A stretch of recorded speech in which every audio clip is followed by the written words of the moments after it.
Le soldat pivote le canon du tank. Un tir explose le garde-fou du pont, et il fonce à pleine vitesse dans l'eau glacée.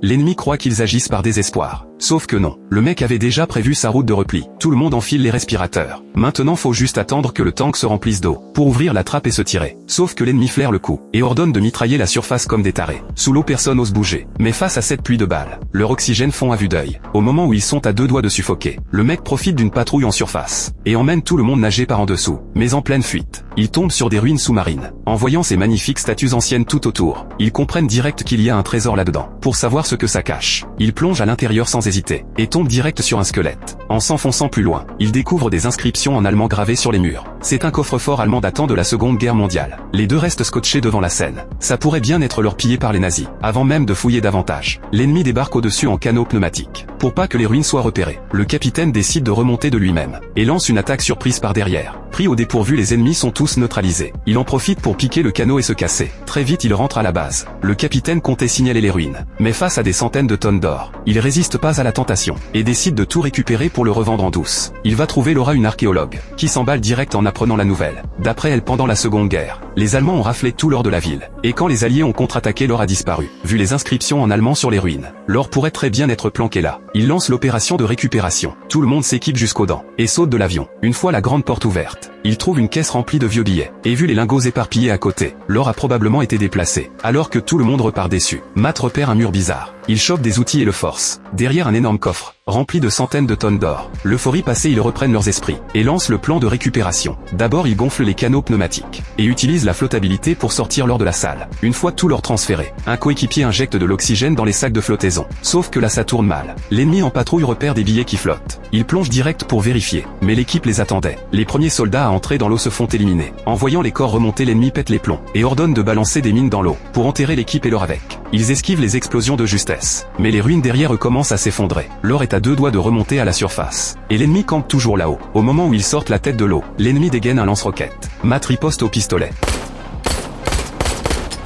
Pile à ce moment critique, un bruit de tonnerre retentit derrière. Les renforts viennent d'arriver. Après un bombardement en règle, tous les ennemis sont éliminés. Ils accrochent l'or à l'hélicoptère en vitesse, et décollent tranquilles comme si de rien n'était.